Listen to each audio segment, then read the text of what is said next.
Star Trek continues, and it's really exciting. No, I'm just kidding, dude. My name is David Vincent, and this is my voice acting tryout panel. It's loads of fun. Is there a moderator in the room? Do we have anybody who's...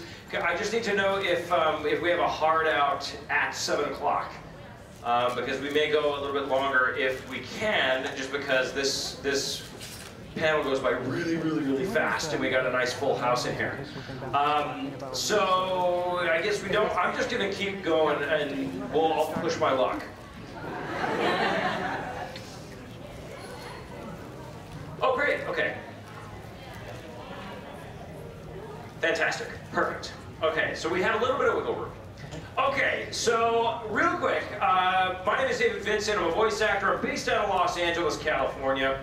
And I came out, this is my first Animazment, and I'm super excited to be here.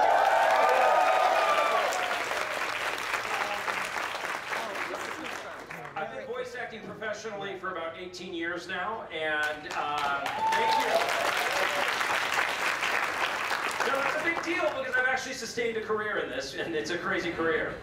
I'll name off a few of my major roles, just so you know who I am, that you would recognize.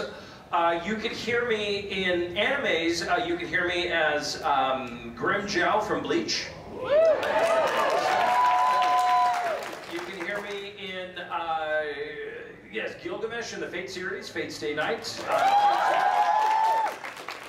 You can hear me as Durara as Seiji. You can hear me as, gosh, I don't have my, I'm gonna open up my Wikipedia.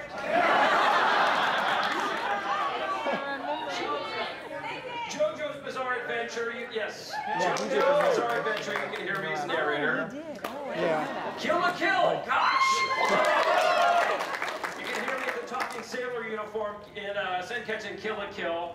Video games, I do a lot of video game work. Some of the bigger roles that I've got in video games, you can hear me as martial law and Tekken.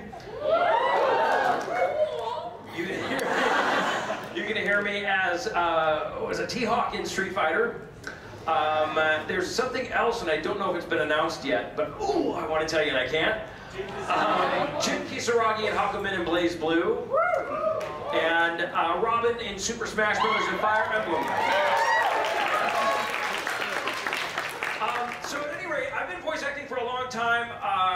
It's a lot of fun. It's a wonderful career. I would recommend it to anybody. It's just, it is a lot of work.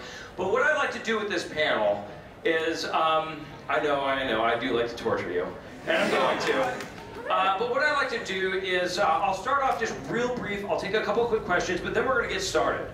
What I'm going to do is I'm going to ask for one person to come up and help me choose participants, okay? Because I can't have that pressure. It's just too much. I'm going to pick one boy and one girl at a time. I'm going to have you come up, and these microphones do work. Yes, they do. Okay, yeah, we'll have to deal with these microphones, but they do work. Testing, testing, testing. Yep. And testing, testing. All of this would be good. Remember this one. At any rate, I'll have you guys come up and two at a time, and because I'm going to have you do lightning rounds. I've got scripts with me, and in the scripts, I'll have you read the script initially your way first, okay? And then you're going to do it my way. And my way is fun. Maybe. Right? Well, a lot of voice acting is the non-verbal cues. Okay? That's the all of that stuff that goes along with voice acting. It's a huge part of actually breathing life into these characters. Then, and especially in today's day and age with anime and video gaming, then what I'm going to do, and this is a crucial part of voice acting, I'm going to kill you.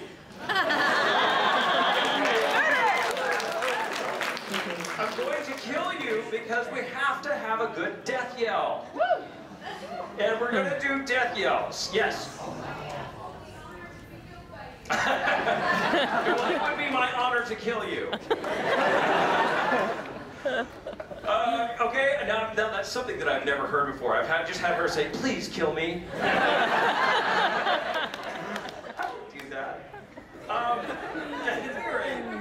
So it's a lot of fun, and I like to turn this into a little contest just for fun. But what I do is, if you have seen me, I'm in the dealer's hall, and I've got a table with these beautiful posters that I have had multiple artists across the country have put together for me that I commissioned, and I autographed them. So I'll do a first, a second, and a third place winner on this, and it'll be by applause. And the third place winner, I've got little 5x7 Kill la Kill Aniplex autograph cards that I will autograph for you. Sound good? Yeah, awesome. And our second place winner will get an autographed picture of this. And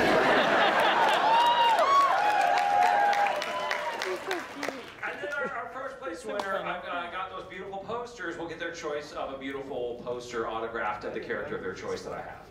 So does that sound good? Yeah! Okay, so real quick, and I'm going to monitor my phone just to stay on time to make sure that I can get up as many people up here as possible. And when you come up on stage, I do just want to give you warning in advance. It's a small stage. There are chairs stacked back here, and there are chairs up here, and I don't want, actually, as a matter of fact, I'll just put these down since I've got the wireless microphone. I don't want anybody falling all over the place.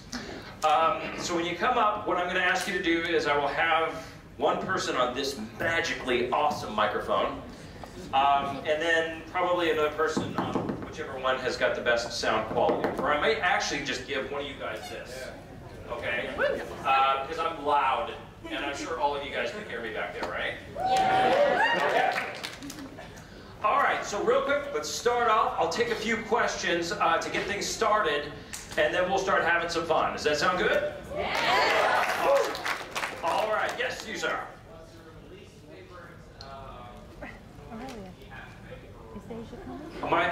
The death yell, because then my character's dead. Then I'm not getting paid anymore. So that would be my least favorite thing to do. Yes?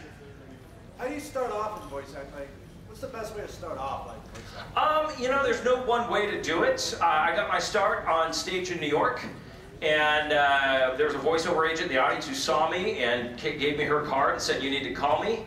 But I'll give you a website to go to. It's iwannabeavoiceactor.com, and done by a very successful voice actor named D. Bradley Baker. Yeah, exactly, the guy's a stud. The website's ugly, but it is chock full of amazing information. And I give that website to everybody just because he did a bang-up job of really knocking it out of the park, putting that information in there. And I think it's so helpful, so helpful. Yes? How would I pitch my voice?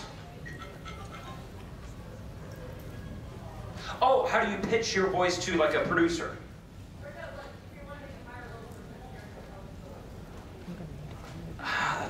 I just do it. No, how do I go about like changing my voice? I've been doing that since I was this big, and I used to annoy the crud out of my poor mom because I was like, hi mom, you know, doing all sorts of weird voices. It's just something I've always done. But I just say practice. And you know what I do? And here's the thing: is I actually teach voiceover. Okay, and one of the things that drives me nuts are these purist teachers that are like, never mimic, you have to create the character yourself. No, I mimicked everything, okay? Because then you practice pitches and you practice accents and you practice all this stuff. Then you have a Rolodex of all these voices that you're doing in your head. Then you take the character and you apply all of those different characters that you already have and that you practiced, and you apply that to that, and you mix them up, and now you got a whole new character. So that's what I do, is I mimic and I practice. Yeah? Is that the squirrel? Oh, that's the squirrel again. You saw that? Well, yeah, Mr. Squirrel. Yesterday. Here's what I'll say. If you want to do anime, if you want to do video games, it would definitely be wise. If you want to do anime specifically, you got to go to LA, New York, or Dallas. that's where anime is done. That's where it's dubbed. If you want to do video games, you have a little more leniency. You can do it elsewhere, but mainly your hubs are going to be Los Angeles and Los Angeles. Okay, somewhat Texas, somewhat New York, and even a little bit Seattle, but Atlanta. Atlanta's close to here. Okay, so you could probably go to Atlanta. Go ahead.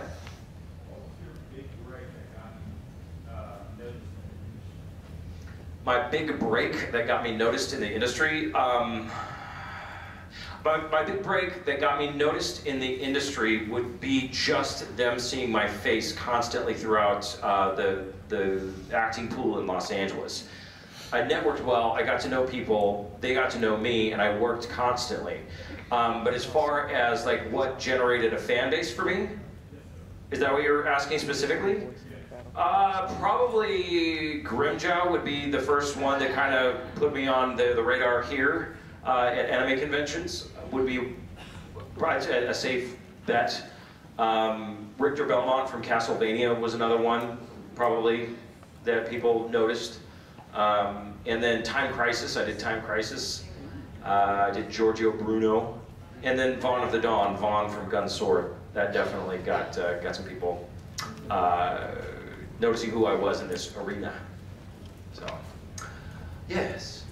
Okay, so, wait, should I stand so you can hear me better? Sure, yeah. Okay, so how do you get it so that you can voice out from just like one genre of character? Like, if you can do bubbly people, how do you get it so that you can do, I don't know, more serious people voice acting? That's acting. How old are you? I'm 19. You're 19. Okay, so are you in college? Yeah. Okay, so if you're in high school still, or if you're in college, I got my degree in journalism. Okay, but I still auditioned for and did every single play that I could possibly do in college. That was the wonderful thing about the theater department there. So I would recommend doing as much theater as you possibly can. Take as many acting classes as you possibly can from legitimate acting coaches, okay? I can go off on acting coaches that shouldn't be acting coaches. Make sure that acting teachers have got legitimate credits and credentials to be teaching you. Look at their own resumes, and they should have at least cast a whole bunch of stuff, or they should have starred in a bunch of stuff. But at any rate, take classes, do that, because you know what you do when you do that is you practice, and your repertoire becomes much bigger. And that's how you go from being a happy, bubbly, crazy character to serious Vaughn of the Dawn. You know, you do all these different characters by doing that. It's practice, practice, practice, practice, practice, practice. That's the best bit of advice that I can give you. You, sir. How would you personally voice the check so you avoid being strained or severe injury to your vocal cords? Yeah, because a lot of times, that's actually a good question, is he wants to know how do you avoid injury when you're shouting or screaming, the Call of Duty types of games. And that's a serious thing. The short answer to that is you don't. Is you schedule those types of sessions on a Friday or a Thursday so that you have the weekend to recover. The second is, who in here are singers?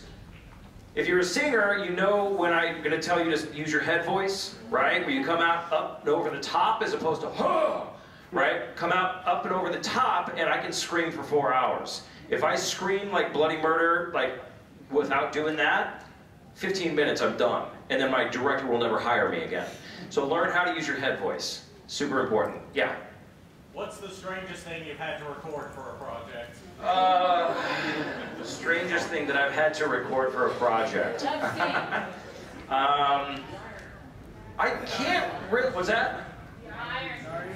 The iron? Oh, yeah, get it, there we go. That's a good one.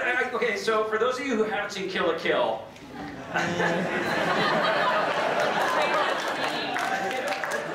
I play a talking sailor uniform. And in this scene that I do, and this is good because this won't give away any part of the story, but it's a funny gag, and Senket's, being the sailor uniform that he is, gets ironed for the first time. Thinks he's going to be tortured, so he's freaking out. No! Where you go? Right? Well, a lot of voice acting is the non-verbal cues. Okay? That's the all along with voice acting. It's a huge part of actually breathing life into these characters.